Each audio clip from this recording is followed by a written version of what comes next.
Salut à toutes et salut à tous. Bienvenue sur la chaîne Afrique Entrepreneur. C'est la chaîne des entrepreneurs africains. Si c'est votre première fois sur cette chaîne, je m'appelle Wuro, je suis entrepreneur et je motive les frères et sœurs africains à se lancer dans l'entrepreneuriat, créer des entreprises prospères et durables en Afrique. Si vous voulez créer des entreprises prospères aussi en Afrique, réussir et durable, la chaîne Afrique Entrepreneur est votre chaîne. Abonnez-vous à la chaîne et activez la cloche de notification. Comme ça, vous serez notifié à chaque fois que je publie une nouvelle vidéo. Dans la vidéo passée ou précédente, j'ai parlé de 3 principales raisons pour lesquelles je pense que nous devons beaucoup nous lancer dans la filière du Moringa. Et donc, si vous n'avez pas pu suivre cette vidéo, vous allez voir dans la description de la vidéo d'aujourd'hui le lien de cette vidéo. Dans cette vidéo, dans la vidéo d'aujourd'hui, je vais vous donner une stratégie qui a été développée par les fondateurs d'une entreprise qui s'appelle Moringa Connect, comment ils ont procédé pour vraiment lancer leur entreprise et aussi faire vraiment connaître leur entreprise sur le plan international. Voilà, donc il s'agit de Moringa Connect.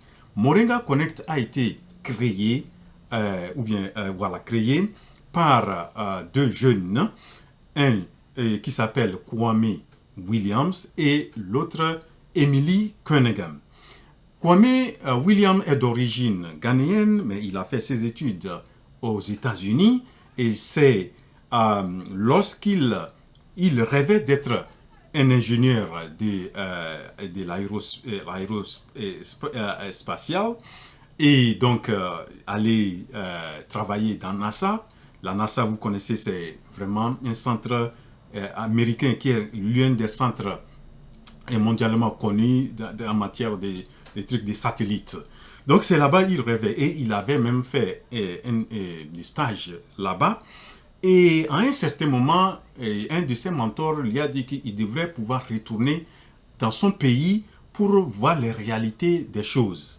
Donc, et c'est ça qui l'a permis. Il a fait un voyage au Ghana et il a commencé à trouver que vraiment les gens ont des problèmes sérieux et qu'il devrait pouvoir essayer de voir comment il peut assister ou aider à la résolution de ces problèmes.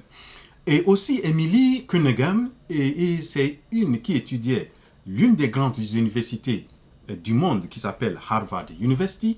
Elle étudiait l'économie du développement ou développement économique. Donc, c'est qu'elle étudiait et aussi elle, dans pouvoir aller maîtriser bien ou bien avoir des doigts, toucher les doigts les réalités du développement. Elle a voulu aussi aller au Ghana. Et là, les deux aussi, à un certain moment, se sont retrouvés ensemble pour vraiment aller dans le milieu rural au Ghana, le nord du Ghana. Et c'est là qu'ils se sont vraiment rencontrés et qui ont décelé en même temps qu'ils ont pu connaître cet arbre qui s'appelle Moringa et en même temps les bienfaits de cet arbre-là. Donc, et lorsqu'ils ont fini leur voyage d'études et ils sont revenus aux États-Unis, ils ont fait des recherches, des laboratoires et ces recherches leur ont permis de montrer que vraiment c'est une plante qui est utilisée en Afrique ou la zone où le moringa est beaucoup produit au Ghana est sous-utilisée, qui pouvait transformer ça en quelque chose de revenu, une source de revenus très substantielle à ces paysans qui le cultivent et en même temps créer dans une entreprise vraiment prospère et en se basant des produits de moringa. Donc voilà comment les 2 jeunes se sont rencontrés, Kwame Williams et Emily Cunningham qui est d'origine américaine. Et finalement, les deux se sont ils ont eu un mariage de business et aussi en même temps un mariage officiel. Ils sont devenus mari et femme. Ils se sont épousés. Voilà donc comment est né Moringa Connect. C'est à l'issue du voyage d'études. Ils ont vu déceler que vraiment cet arbre qui est des fois même dans les cours des gens, avec des feuilles, des fruits, tout ça là, mais la population n'a pas vu vraiment que cet arbre-là pouvait leur apporter grand-chose. Donc les institutions telles que Peace Corps ou bien d'autres ONG ont introduit ces plantes, mais il n'y a pas eu un développement de marché. Et c'est ce que Kwame et Emily ont pu mettre des idées ensemble et ils ont pu monter Moringa Connect. Voilà, donc quelle est la stratégie qu'ils ont développée et qui marche. Et je pense que c'est cette stratégie-là que nous devons aussi nous inspirer et pourquoi pas utiliser ça et aussi lancer un truc comme ça dans nos pays. Donc, si vous avez peut-être les moyens et pour pouvoir le faire, et généralement, c'est une idée plus l'action, l'exécution, et ça marche, et c'est ce qu'ils ont fait. Voilà, donc comment ils procèdent? C'est que ils n'ont pas voulu avoir des champs de moringa. Ils savent qu'il y a des gens, des paysans qui le font soit dans leur cour ou bien dans leur maison ou dans leur champ. Donc, ils se sont dit que, voilà, nous devons pouvoir organiser ces paysans, leur donner une formation, leur donner des outils nécessaires à la production, pourquoi pas leur fournir les intrants nécessaires tels que les graines de moringa et les intrants tels que les engrais, tout ça là pour pouvoir bien produire. Et donc, c'est ça qu'ils ont procédé. Donc, ils ont un réseau de paysans qui aujourd'hui tourne autour de 5000 paysans. 5000 paysans et ils ont dans les zones où ils interviennent des agents de Moringa Connect qui regroupent ces paysans qui produisent le moringa, soit si c'est dans un village, ils ont fait une association, les paysans forment une association ou un groupe et qui vient en même temps comme un truc d'épargne et de crédit et chaque mois, l'agent de Moringa organise une réunion avec tous ces paysans et en même temps aussi, l'agent visite les champs de ces paysans pour regarder, donner aussi des conseils techniques et aussi pour la récolte, comment les assister pour que la récolte se passe bien parce que ce qu'ils font, c'est de pouvoir récolter, avoir les produits, les feuilles, les transformer et pouvoir exporter. Voilà donc la stratégie au niveau des paysans. Donc, ils organisent les paysans, ils leur donnent les moyens de production, ils donnent la formation technique, les assistent jusqu'à ce que le produit et ils leur pourvoient un marché sûr et surtout le prix qu'ils leur proposent permet de gagner même plus que s'ils avaient fait d'autres produits tels que, je parle des cas de maïs ou bien d'autres choses. Donc, le prix qu'ils proposent aux paysans est très bon et vraiment qui assure un revenu substantiel à ces paysans qui le font. Voilà donc au niveau des paysans. Maintenant, lorsque ils ont les feuilles sont séchées, transformées en poudre et emballées dans un produit qui s'appelle, ils ont une marque qui s'appelle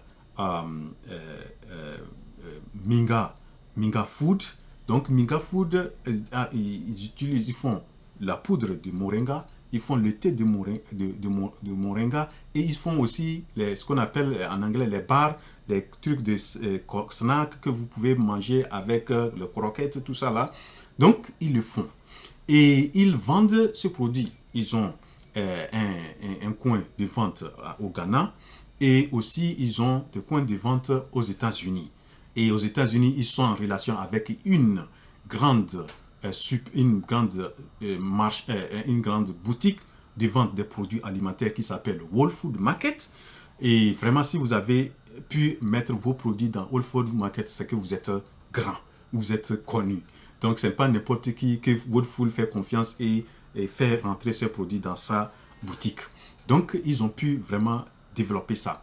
Et aussi, ils ont une marque qui s'appelle True Moringa. À partir de True Moringa, ils font les produits ils transforment les grains de moringa en huile essentielle, l'huile de moringa qui est vendue localement au Ghana et aussi exportée aux États-Unis, et soit ils font en produits de cosmétiques qui, avec l'assistance de d'autres entreprises qui les aident à bien fabriquer ces produits, et ils ont vraiment plusieurs gammes de produits de cosmétiques dans ça.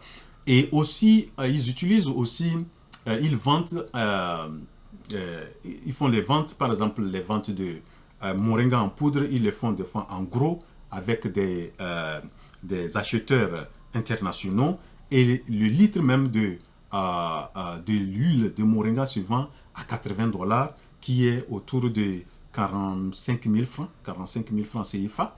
Et même leur poudre de moringa est autour de, je crois, $6 pour 50 grammes. $6, c'est quelque chose de 3500 francs CFA pour 50 grammes. Vous voyez? Donc, voilà la stratégie que Moringa Connect, les fondateurs ont pu développer, et aujourd'hui, ils ont pu vraiment fournir à quelque chose de $700 000.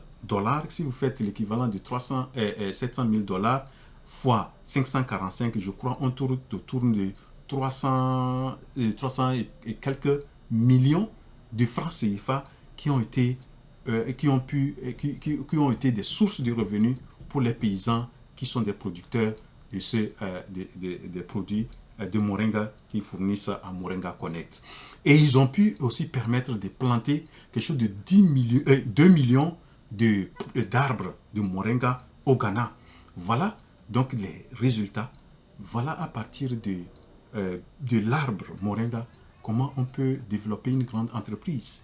Et je pense que nous pouvons en inspirer l'exemple de Kwame Williams et Emily Cunningham, et en mettant en place dans nos pays respectifs des stratégies comme ça, ou de mettre en place des partenariats stratégiques. Et gagnant-gagnant. Les paysans gagnent, et les fondateurs de l'entreprise gagnent, et d'autres aussi partenaires gagnent. Voilà donc ce que j'ai voulu présenter, et je pense que nous pouvons nous inspirer et créer des entreprises. Ça peut être pour Moringa, mais d'autres aussi spéculations dans le domaine agricole, et il y a beaucoup d'opportunités comme ça qui se présentent et que des fois on ne voit pas, des fois les gens qui viennent de l'extérieur. Il y a même un cas, et une américaine qui est partie au Niger qui avait des problèmes de nutrition, et on l'a conseillé de prendre le koulikuli, et le koulikuli c'est un beignet d'arachide associé à moringa, et ça l'a sauvé, et elle a transformé ça en quelque chose de milliard, d'une million-dollar company aux États-Unis, c'est-à-dire une entreprise qui fait des chiffres d'affaires de milliards. Voilà donc des trucs que nous aussi nous pouvons en inspirer en Afrique, créer des entreprises prospères et durables en Afrique. Voilà mon message d'aujourd'hui. J'espère que ça va vous inciter aussi à vous lancer dans des business comme ça, trouver des partenariats stratégiques, les développer, être aussi honnête dans ce partenariat, et ça, tout le monde gagne. Voilà, arrivé à la fin de cette vidéo. J'espère que vous l'avez apprécié. Et si vous l'avez apprécié, cliquez sur la touche j'aime et abonnez-vous à la chaîne. Rendez-vous à la prochaine vidéo. La révolution entrepreneuriale en Afrique, c'est maintenant. Je suis votre frère Wouro.